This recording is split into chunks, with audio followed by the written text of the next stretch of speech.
సింగరేణిపై రాజకీయ ఆధిపత్యం పెరుగుతుందని సింగరేణి గుర్తింపు సంఘం గౌరవ అధ్యక్షుడు కొత్తగూడెం ఎమ్మెల్యే కూననేని సాంబశివరావు అన్నారు. భద్రాద్రి కొత్తగూడెం జిల్లా కొత్తగూడెంలో సింగరేణి గుర్తింపు సంఘం ఆధ్వర్యంలో ఏఐటీయూసీ ప్రతినిధుల కేంద్ర కమిటీ సమావేశాన్ని నిర్వహించారు.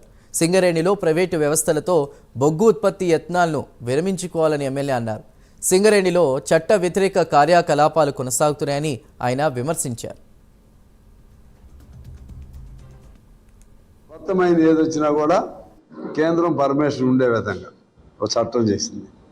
అందులో వీళ్ళందరూ కూడా అప్పుడు ఓట్లు వేశారు.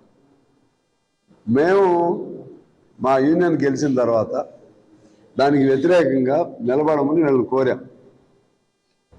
ఉన్నట్టే ఉంటున్నారు. మరలా అంటే ఉండటం ఎట్లా, మా మైండ్స్లో ప్రైవేట్ వాడిని అంగీకరించమని చెప్పాలి.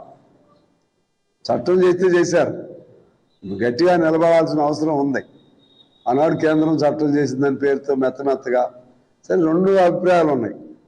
అట్లయితే కేంద్రం వాడు పర్మిషన్ ఇవ్వడు, కేంద్రం వాడు పర్మిషన్ ఇవ్వకపోతే అసలు కొత్త మైండ్సే రావు అనేది కూడా ఒక ఫీలింగ్ ఉంది.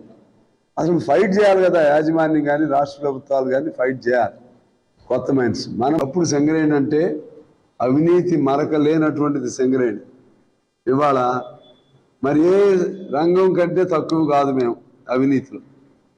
పై నుంచి కిందకు నేను ఒక యూనియన్గా ఈ సింగరేణి కార్మికుల ప్రతినిధిగా కార్మికుల ఓటుతో గెలిచిన వాడికి నా బాధ్యత ఇది.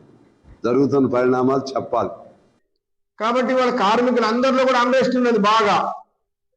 వాళ్ళ సింగరేణి కార్మికులకి సొంత ఇంటి పథకానికి మేము యాజమాన్యం దృష్టికి తీసుకొచ్చాం.